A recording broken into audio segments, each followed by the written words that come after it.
Good morning to all. Now let us start chapter 3rd, biology portion of class 9th. Topic: the hierarchy of classification groups. Hierarchy means होता है ranking. कैसे उन्होंने ranking किया, scientist जो थे वो कैसे रैंकिंग किए. Yesterday I explained it also.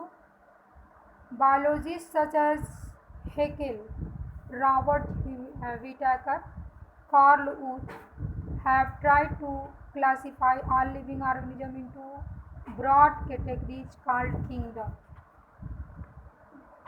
ये वैज्ञानिक थे. कौन कौन वैज्ञानिक हैं? हेकेल हैं 1894, रॉबर्ट व्हिटेकर जो थे 1959 और कार्ल वूज 1977. इन्होंने एक ब्रॉड कैटेगरी बनाया. किसका बनाया? All living organism. जितने भी लिविंग ऑर्गेनिज्म थे उनका एक ब्रॉड कैटेगरी बनाया. उसको क्या कहा? किंगडम का. क्या बोला? किंगडम का नाम दिया. The classification Whittaker proposed has 5 kingdom. Whittaker ने कितने किंगडम क्लासिफिकेशन किया था? उन्होंने 5 किंगडम में बांटा था. किसको? लिविंग ऑर्गेनिज्म को 5 किंगडम में डिवाइड किया था. फर्स्ट जो किंगडम था इसका उन्होंने नामकरण किया था वो था Monera. After this protista, fungi, plenty and Animalia. तो ये जो किंगडम दिया गया था वो किसके द्वारा दिया गया था? व्हिटेकर के द्वारा दिया गया था. और इन्होंने 5 किंगडम क्लासिफिकेशन दिया था. फर्स्ट पे मोनेरा था, सेकंड पे जो है Protista, then Fungi, then Plantae and then Animalia. And divided and widely used. These groups formed on the basis of their cell structures, mood and structures of nutrition and body organization. क्या क्या basis लिया था, क्या क्या उसका आधार लिया था, उसको हम लोग देखते हैं इसमें. सबसे पहले जो उन्होंने आधार लिया था, किसके आधार पर उन्होंने डिवाइड किया था, उसमें सबसे पहला जो था वो सेल का स्ट्रक्चर. किस प्रकार की सेल है? यूनिसेलुलर है, मल्टी सेलुलर है. मूड ऑफ न्यूट्रिशन ऑटोट्रॉपिक है कि हेटरोट्रॉपिक है? Mood off nutrition is autotrophic. Autotrophic means the organisms which prepare their own food with the help of sunlight and chlorophyll. And heterotrophic means the organism which depend on others for their food. तो इस चीज़ को भी उन्होंने क्या किया था? Include किया था क्लासीफाइड करने में. Body organisation. बॉडी ऑर्गेनाइजेशन में क्या होगा? मल्टी सेलुलर है, यूनिसेलुलर है. Multi cellular means they are made up of more cells or they are made up of only one cells. तो ये सारे जो कैरेक्टर थे उसके आधार पर व्हिटेकर ने 5 किंगडम क्लासिफिकेशन जो है दिया था. Body the modification was introduced by dividing the monera into archaeobacteria and eubacteria. और ऊज ने क्या किया था? ऊज ये भी वैज्ञानिक थे जिसको मैंने पहले एक्सप्लेन किया है. उसने मोनेरा को किस में डिवाइड किया था? आर्कियोबैक्टीरिया में. और इसके बाद आफ्टर दिस यू बैक्टीरिया में उन्होंने किसको रखा था? बैक्टीरिया को. Further classification is done by naming the sub groups at various level given in the following scheme. और जो बाद में जो क्लासिफिकेशन किए गए थे उनके बाद में क्लासिफाइड जो स्कीम उन्होंने लिया था तो उसमें सबसे पहला जो था वो किंगडम लिया. फिर आफ्टर दिस किंगडम के बाद उन लोगों ने फाइलम लिया. फाइलम के बाद class, then order, then family, then genus, then species. और इस तरीके से इन लोगों ने क्लासिफिकेशन किया था. 10 by separating organisms on the basis of hierarchy of character into smaller and smaller groups, we arrive at the basic unit of classification which is species. अब इस तरीके से सबसे जो बड़ा रैंकिंग था वो किसका था? किंगडम का. किंगडम के बाद जो सेकेंड नंबर पे फाइलम, इसके after this class, then order, then family, then genus and smallest is species, तो सबसे स्मॉलेस्ट यूनिट पूछा जाएगा, या स्मॉलेस्ट यूनिट जो है वो क्या है क्लासिफिकेशन का, तो ये है स्पीसीज। सबसे जो स्मॉलेस्ट यूनिट था क्लासिफाइड जो किया था वो क्या था, स्पीसीज था। What organism can be said to be belong to the same species? Broadly a species include all organisms that are similar enough to breed and perpetuate. Broadly species include all organism, species में क्या आते हैं, सारे organisms आते हैं, और उनकी breeding कैसे होती है, इन सारी चीज़ों के बारे में इसमें जानकारी मिलती है। The important characteristic of the 5 kingdom of Whittaker are as follow.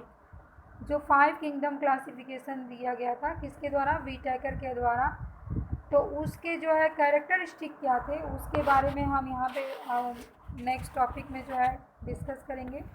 जो फर्स्ट जो था व्हिटेकर के द्वारा जो फर्स्ट किंगडम था वो क्या था, all of you know he, Monera. सबसे पहला किंगडम किसके द्वारा, व्हिटेकर के द्वारा जो दिया गया था उसका जो नाम था वो क्या था, Monera. These organisms do not have defined nucleus or organelles, nor do any of them show multicellular body design. On the other hand, they show diversity based on many other characteristics. क्या था इसमें, क्या उसके characteristic थे, इसमें सबसे पहला characteristic था कि they have not well defined nucleus, means they are prokaryotic. जिसमें वेल डिफाइंड न्यूक्लियस नहीं होता उसको आप क्या कर सकते हो, प्रोकैरियोटिक कर सकते हो। Nor do any multi cellular body design, इनमें मल्टी सेलुलर यानी कि मल्टी सेल से भी नहीं बने थे। On the other hand they show diversity based on many other characteristic, और बहुत सारे दूसरे भी कैरेक्टरिस्टिक थे जिसके प्रेजेंस में जो है ये क्या शो कर रहे थे, विभिन्नता को शो कर रहे थे, डाइवर्सिटी को शो कर रहे थे। Some of them have cell walls wall do not, कुछ ऐसे थे जिसमें क्या था, सेल वाल था। कुछ जो मोनेरा थे उनमें सेल वाल था, कुछ में नहीं था। ऑफ कोर्स हैविंग और not having cell wall has very different effect on body design. Here from having or not having cell wall in multicellular organism, the mode of nutrition of organism in this can be either by synthesizing their own food, इसको मैंने पहले ही explain कर दिया है कि water multicellular organisms and water mode of nutrition. तो यहाँ पे हम देखते हैं कि क्या होता है, सेल वाल, कुछ में सेल वाल पाया गया था, कुछ में नहीं पाया गया था। द मोड ऑफ न्यूट्रिशन में जो थे autotrophic, after this heterotrophic. The group includes bacteria, blue green algae, cyanobacteria and mycoplasma. अब मोनेरा के कुछ एग्जाम्पल दिया है, उसमें कौन कौन से आएंगे, सबसे पहले bacteria, then blue green algae और साइनोबैक्टीरिया एंड माइकोप्लाज्मा। फिगर यहाँ पे दिया हुआ है बैक्टीरिया का, जो कि मोनेरा किंगडम से बिलोंग करता है। Now we come on the topic Protista. The group includes many kind of unicellular eukaryotic organisms. Some of these organisms use appendages such as hair-like, cilia, whip-like flagella for moving around. Their mode of nutrition can be autotrophic or heterotrophic. Example unicellular algae, diatoms and protozoans. ये protista का जो group था इसमें बहुत सारे unicellular eukaryotic organisms थे। कुछ में अपेंडिजेस था, व्हीप-लाइक फ्लैजिला था, जिसके द्वारा जो है वो क्या करते थे, मूवमेंट करते थे। मोड ऑफ न्यूट्रिशन कैसा था, autotrophic. Autotrophic means they prepare own food with the help of sunlight. और heterotrophic means they depend on others plants या other animals for their food. Example जो यूनिसेलुलर जो एग्जाम्पल हैं वो कौन कौन है, एल्गी है, डायटम्स है और प्रोटोजन्स। ये किस में आ जाएंगे, प्रोटिस्टा में आ जाएंगे।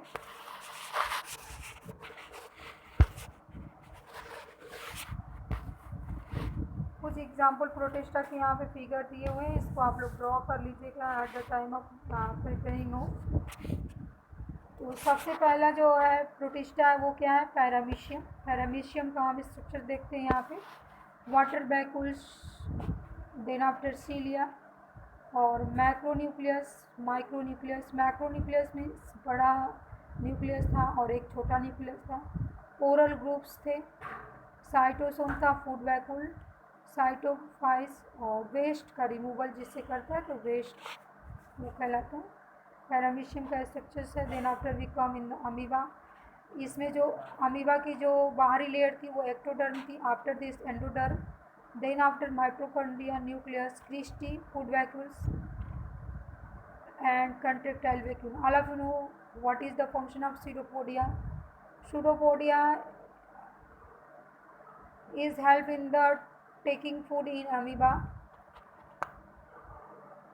जो भी फूड होता है वो किसके द्वारा अमीबा जो है अंदर लेता है, वो सूडोपोड के द्वारा देता है। ये जो है अपनी स्ट्रक्चर्स को चेंज कर लेता है जब इसको फूड दिखता है और इसके द्वारा इनगल्फ करता है भोजन को।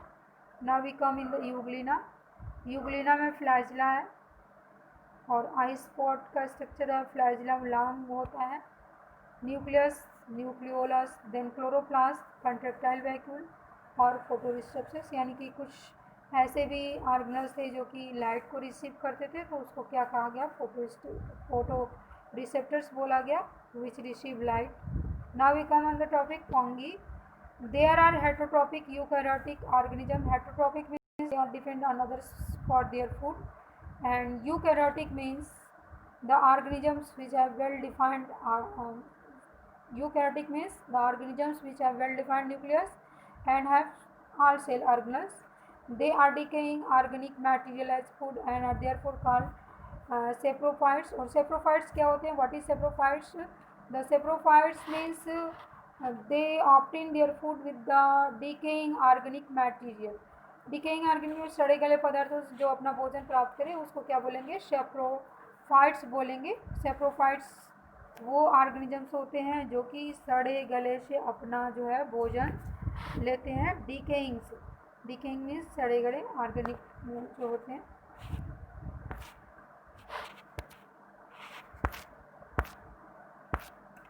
इसके to became multi cellular organism at certain stage in their life, और ये कुछ स्टेज पे जाने पे मल्टी सेलुलर हो जाते हैं, यूनिसेलुलर होते हैं। After sometimes they became multi cellular. They have cell walls made up of tough complex sugar chitin, और इसका जो इनमें जो सेल वॉल होता है वो बना होता है किसका, काइटिन भी पढ़ते हैं, कहीं कहीं इसको चीटिन भी पढ़ा जाता है। Example are yeast and mushrooms, और इसके एग्जाम्पल जो है वो क्या है, ईस्ट है और मशरूम है। एस्परजिलस, पेंसिलियम एगारिकस जो है कि फंगी का एग्जाम्पल है।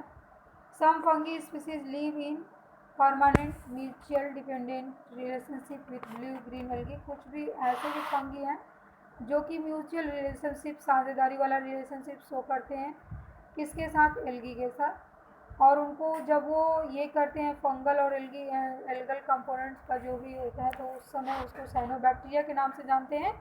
सच रिलेशनशिप आर कॉल्ड सिम्बायोटिक, और इसको सिम्बायोटिक बोलते हैं। These symbiotic life forms are called lichens, और इसी को लाइकेंस भी बोला जाता है। We have all seen lichens are a slow growing large coloured patches on the bark of tree.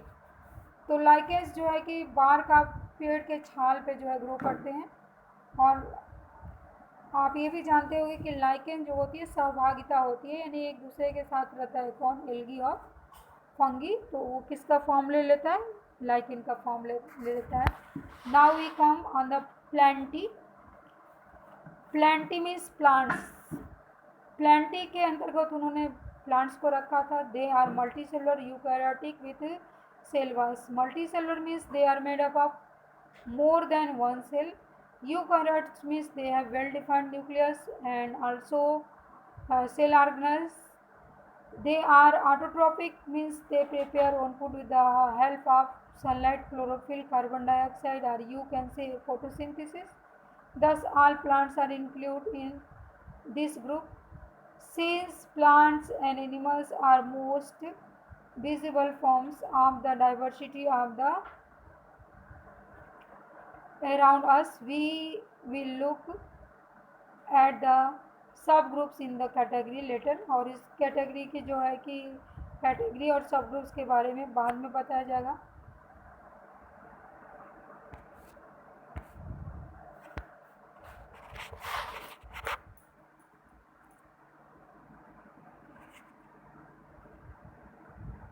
Now we come on the topic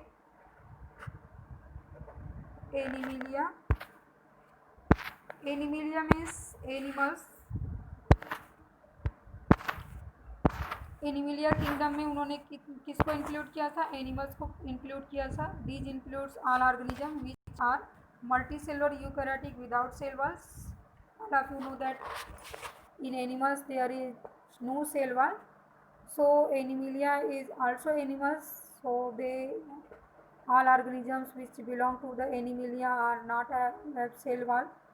They are heterotrophs. Heterotrophs means they depend on others for their food. Again we will look at the subgroups of little later around section 7.5. इसका detail जो है 7.5 में हम लोग study करेंगे. Here the 5 kingdom of classification.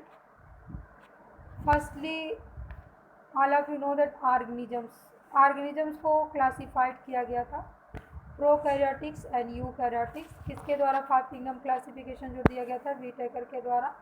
तो हम यहाँ देखते हैं कि वो उसका आधार क्या लिया था. उन्होंने सबसे पहले ये आधार ले लिया था कि ये ऑर्गेनिज्म जो है प्रोकैरियोटिक है कि यूकैरियोटिक है. Prokaryotic means they have not well defined nucleus, but in eukaryotic they have well defined nucleus. Unicellular means they are made up of only one cell, और इसको किस में इंक्लूड किया? मोनेरा में.